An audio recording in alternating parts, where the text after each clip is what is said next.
Salut salut, bon alors, nouvelle semaine, nouvelle journée et je la commence pas du meilleur pied. Je me suis dit ce matin, allez, fais ta bouffe, comme ça t'auras pas à acheter, etc. Tu vas manger sainement, tu vas te faire une salade. Sauf que je l'ai faite ce matin, donc juste avant d'aller au travail, alors que j'étais un peu... J'avais du temps théoriquement, mais je traîne toujours trop, je coupe mes petits légumes, je perds trop de temps, ce qui fait que là, je suis en retard. Point positif, c'est que ça ne peut qu'aller en s'améliorant. Une nouvelle semaine commence donc sous le signe de arrêter de faire à manger le matin. Je sais d'avance que cette résolution va être dure à tenir, mais vraiment, ce serait un très gros point positif dans mon organisation du matin. On verra bien demain. 8 h du matin, et oui, je suis en train de faire de la meringue. Hier, il y a des collègues qui m'ont dit « Oh vas-y Camille, fais une tarte au citron meringuée demain ». Et j'ai dit oui. Donc j'ai commencé hier soir, toute ma soirée. Mais là, il fallait faire la meringue ce matin. Donc je suis en train de faire de la meringue. Et je pars dans 20 minutes. Et voilà le résultat. Bon, je suis pas ultra satisfaite de la pâte, les bords et tout, ils sont pas lisses, mais elle a l'air quand même super bonne. Donc j'espère que ça fera au moins plaisir. Mais rappelez-moi quand même de ne plus jamais faire une tarte avant d'aller au boulot le matin. C'est vraiment pas le meilleur des plans. Elle est empaquetée, j'ai plus qu'à éviter de la casser pendant mon trajet à pied. Croisons les doigts.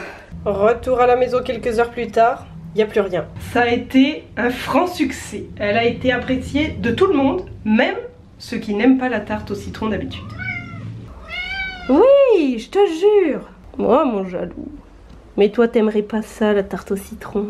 Je sais ce que tu veux de la pâtée. Mais t'en auras pas tout de suite. Oh, ma grosse boule. C'est ma grosse boule. Allez, on va préparer à manger, mon gros. Troisième jour de suite où on se retrouve en cuisine, mais je voulais vous montrer quelque chose. Il y a 1 ou 2 semaines, on a acheté ceci, qui est en fait une sorbetière. C'est celle-ci, on l'a acheté chez Lidl et elle coûtait genre 20 €, un truc comme ça. Je suis relativement sceptique, mais j'ai très envie de l'essayer. Ce qui fait que j'ai acheté des framboises. Initialement, je voulais des fraises congelées, mais il n'y en avait pas où je suis allée. Ça a l'air relativement simple. Hop, voilà. Il y a 2 parties. Une, j'ai fermé. Ça, c'est sorti. Voilà. Le produit sort par là. Impeccable. Je vais lui mettre ça. Alors, je mets les fruits par au-dessus.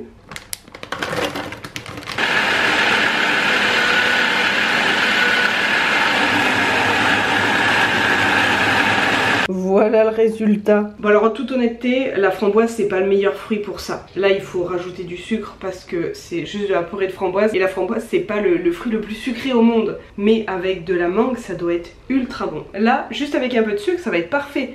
Mais c'est sûr, c'est un peu acide. Voire un petit peu beaucoup.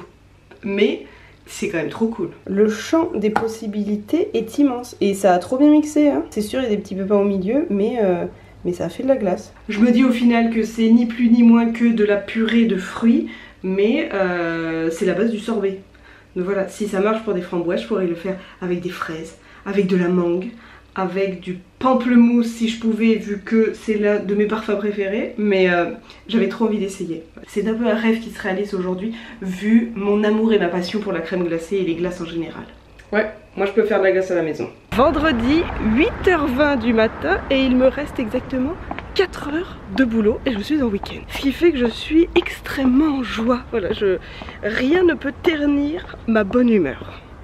Rien du tout. Et l'objectif d'aujourd'hui est de ne pas m'affaler dans mon canapé dès que je rentre. Parce que c'est ce qui s'est passé la semaine dernière. Je me suis dit allez, je vais faire plein de choses l'après-midi, je vais filmer une vidéo. Sauf que je suis rentrée, j'ai mangé et je me suis endormie sur mon canapé.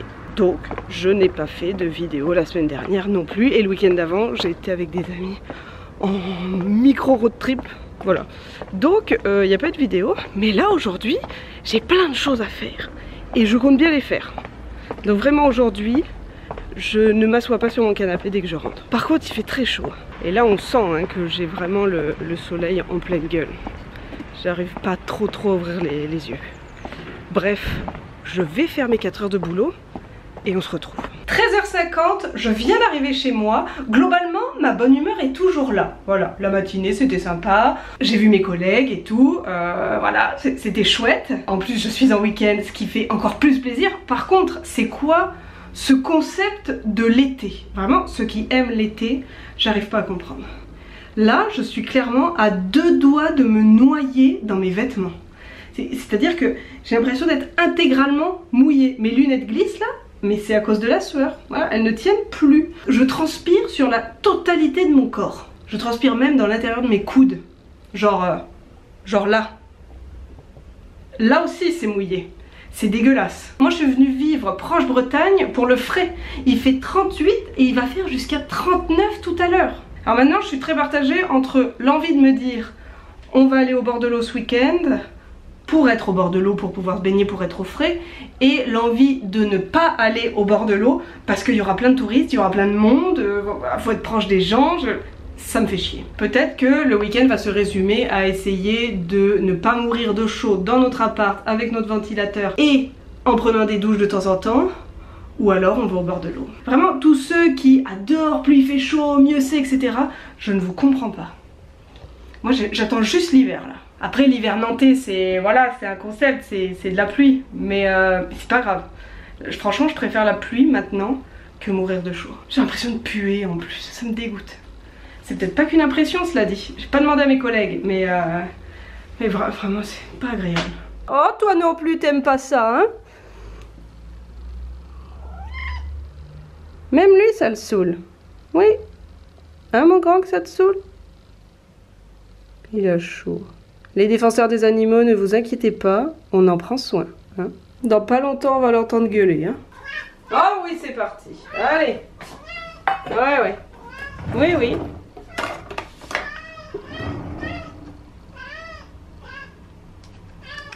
Fais ton malheureux. Tu ne leurres plus personne, mon Gusto. On sait tous que t'en rajoutes. Oui. Plains-toi donc, ma croquette. Bon app, mon gros lardon. On pourrait penser que nous sommes le soir, mais pas du tout. Nous vivons avec les volets fermés en journée, histoire de conserver la chaleur.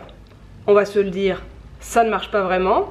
Mais non, on est juste 1h30 plus tard. Oui, j'avais dit que je ferais tout de suite, mais voilà, j'ai été happée par mon canapé et l'envie de rien faire. Mais là, je viens quand même de faire quelque chose. Quelque chose dont j'ai un petit peu honte, on va pas se le cacher. Vous vous souvenez de mon œuvre? Eh ben non, je l'ai toujours pas envoyée. Ça fait des semaines que je dois l'envoyer, mais au début j'ai oublié.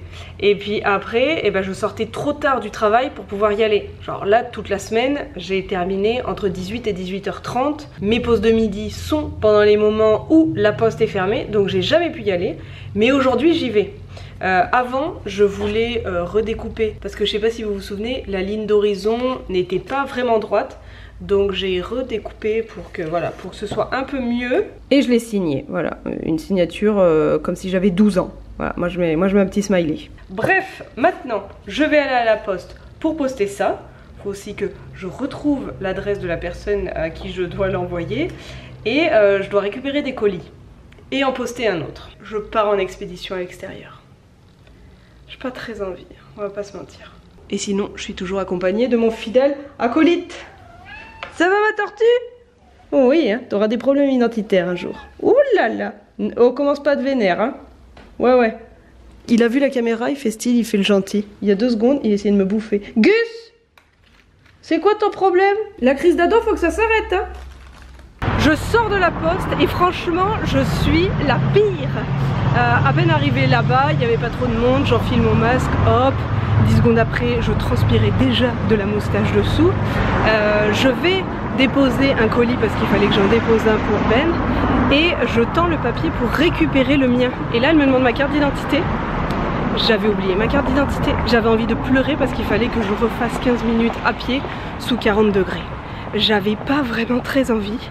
Elle a dû sentir le désespoir derrière mon masque, je pense. Parce qu'après quelques secondes, quand je lui ai dit que j'avais juste mes cartes de crédit ou autre, elle m'a dit, ben, montrez-moi votre nom sur votre carte de crédit. J'ai tout sorti. Tout ce que j'ai pu qui contenait mon nom, je lui ai montré. Il n'y avait pas grand-chose, mais c'est passé. Je lui ai dit à quoi devait ressembler le colis, ce qu'il y avait dedans. J'ai tout décrit. Je lui ai dit, hein, franchement, vous embêtez pas, sinon c'est pas grave. Je reviendrai un autre jour. J'ai même pas essayé de la culpabiliser en disant... quand il ne fera pas 40 degrés et que j'aurai déjà fait 20 minutes de marche. Voilà. J'ai rien dit du tout. Elle a été gentille et d'une patience à toute épreuve. Parce que mon dessin qu'il fallait que j'envoie, j'avais pas d'enveloppe. Voilà, j'avais rien prévu. pour éviter qu'il se plie. À la base je voulais prendre du carton et puis le mettre entre les deux, j'ai tout oublié. Voilà. Moi cette chaleur ça ne me réussit pas. Je vous jure, je vais passer l'arme à gauche avant la fin du week-end. Je pense enfin avoir trouvé le sac à la taille parfaite. Pas trop grand, pas trop petit. Je pourrais y mettre un peu de bordel, mais pas trop non plus. Ma gourde doit rentrer. On n'est pas pire. Voilà, sinon j'aimerais vous montrer la chose qui fait le plus réagir dans mes stories depuis ces dernières semaines, depuis le 14 juillet. Lui. Oui, on est peut-être sur un avocat qui va pousser. Ou du moins on est plutôt bien parti. En fait ce que j'ai fait c'est je lui ai coupé le bas du noyau. Genre si on prenait exemple avec lui, j'ai coupé genre là. Voilà. Et ça a poussé. Et en une semaine, c'était déjà écarté et on commençait à voir un bout de racine qui sortait. Mais là, la racine, elle mesure déjà 2 phalanges de mon doigt. Qu'on soit clair par contre, c'est pas parce qu'il a une racine que ça va fonctionner. Parce que je vous le rappelle, nous vivons avec cet individu. L'animal aimant le plus manger les plantes. Donc cet avocatier n'est pas du tout à l'abri. Voilà, on peut tourner le dos 1 seconde et il lui mange la tête. C'est exactement ce qu'il avait fait pour mon érable. Et l'érable ne s'en est jamais remis. Jamais. Et maintenant il me reste plus qu'à attendre que Ben rentre. Parce qu'on veut partir en expédition chez Decathlon. On parle de partir faire du camping, mais on n'a absolument rien pour camper. Donc on veut aller s'acheter un peu de matos de camping pour pouvoir partir où on veut, quand on veut. Parce que les Airbnb c'est quand même coûteux. Et puis il n'y en a pas trop de dispo en ce moment. Voilà, surtout la dernière minute, surtout pour une seule nuit. Parce que c'est maintenant, parce qu'en ce moment ils veulent que des minimum 1 semaine. Donc on s'est dit pourquoi pas aller s'acheter du matos de camping pour être un peu libre. Voilà, nous on aspire à cette forme de liberté mais modérée. Mais ouais, j'attends qu'il rentre et puis on part chez Decat. On est parti en sucette. On est des vrais pigeons. Voilà tout notre matos. Alors on a pris une tente, un truc avec casserole, des ustensiles à l'intérieur, il y a tout. Après on a un tapis de sol pour mettre sous le matelas histoire de ne pas le crever. Là on a un duvet, en dessous il y a une table, il y a des chaises, il y a une lampe de poche. On a aussi pris des oreillers et on a même un gonfleur, ça c'est important. Mais voilà, on est suréquipé, ou du moins bien équipé. C'est sur ce très beau matériel de camping que je vais vous souhaiter un bon week-end. On ne sait pas encore là si on va se décider à partir dès demain camper quelque part ou si on programme un peu plus ça et puis on se dit on part la semaine prochaine. Je sais pas trop. Donc voilà, mais le jour où on part en camping, je vous montre un peu tout ça. Mais j'ai trop hâte. La dernière fois que j'ai fait du camping, c'était au parc du Bic au Québec. Il faisait pas beau, il a fait que pleuvoir, on s'est fait bouffer par les moustiques. C'était pas le meilleur des week-ends, mais c'était l'un de mes plus drôles tellement la situation était pittoresque. Donc j'espère que ce coup-ci, ce sera quand même mieux. Mais voilà, je vous souhaite en tout cas une bonne semaine, une bonne journée, un bon tout. Et puis on se revoit en plein camping. Allez, bisous bisous. On est encore mieux équipé que Patrick.